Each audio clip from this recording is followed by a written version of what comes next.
So let's create our circles, okay? We could do that here, but it will really make our game view huge. And because we don't really have to put that code here, we can extract it to its own file.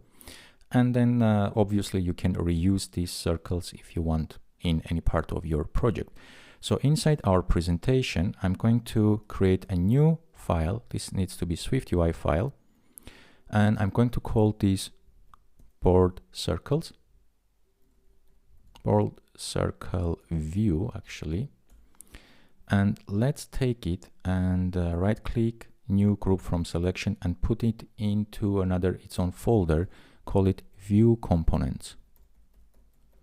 Because it's not a view by itself, a big one inside our presentation. So we put it inside a view components folder. Okay, so let's see what we need in order to show this circle. We're going to build only one circle, obviously, and then we're going to repeat it as many times we need. Maybe you are going to build, I don't know, a Tic Tac Toe game with not 3 by 3, or you are going to do something bigger, because 3 by 3 is the standard size, but I have seen there are some Tic Tac Toe games that have bigger boards.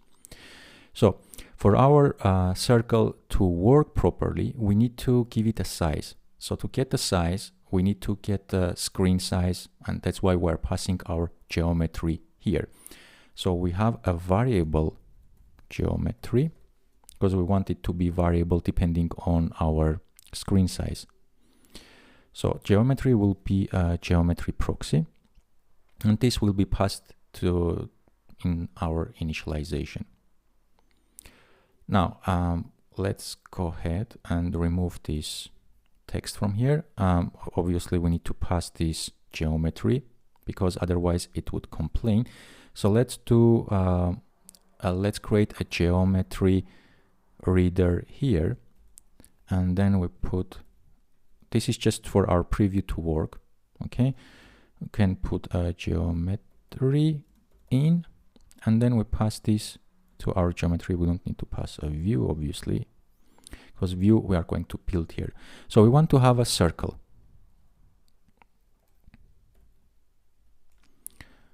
The circle will be filled with a color. For now, I'm going to use red, just for we have a visual reference, because in our already application it's white, and if I put it white, we are not going to see it. So as you can see, it fills maximum available space on our screen. We want to change that, and we want to have our own frame with the width is going to be, and then we access our geometry, get the size and the width of our screen, and we want to divide it by, and we need to have some kind of value. So this is depending on how many items you want per row. Because we want to have 3 items per row, we are going to divide it by 3. And if we do that, it will have everything divided by 3, but because we want to have some kind of padding, we don't want it to touch our borders here, we want to take out a little bit more in order to accumulate for our padding as well. So let's have 2 state variables here. Let's say size divider, and this is CG float, and is equals to 3. And I'm going to duplicate this and have padding. And this is CG float, and it will be 15 points. So here, instead of hard coding this 3, which nobody understands what this is, let's say if you are a developer in a team, you come and read, you say, what is this magic number of 3? So you can say, create a variable there and use this in order for it to be cleaner when somebody else is reading. Even if you come back after a few weeks and read your code, you don't know what is this magic number of 3. So we say size divider minus padding. This is our width.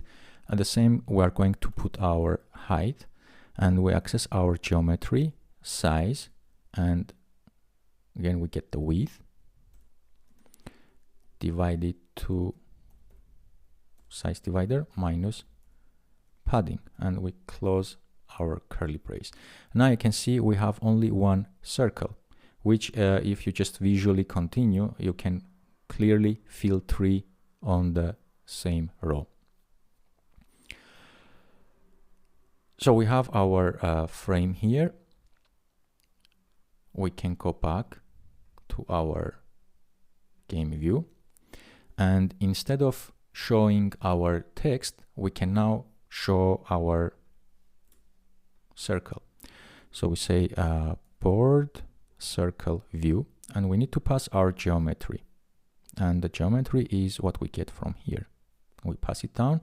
I can see now we have a row of 3 rows of 3 circles. So we have 9 circles in total, and we have this white background, which let's just keep for now so we see what view goes where. Now on top of our board circles, we want to have another view. So every time we click on this, we want to have our X or O marks on top of this. And to put one view on top of the other view, we are going to use a Z stack. So our board circles will be the first item in our Z stack. And then if I put, let's say, text here, and let's just put an X mark here, you can see we put an X on top of every circle, or we could, I don't know, put, oh, it doesn't matter. So whatever we put here, it will be on top. So now we want to have another view, which is going to be our board indicator, but this view shouldn't be always visible. So we want to add whatever is there only when the user clicks on it. So by default, they should be empty. And whenever we click, obviously, if it's not already filled with something, we want to put our X or O mark depending on our player.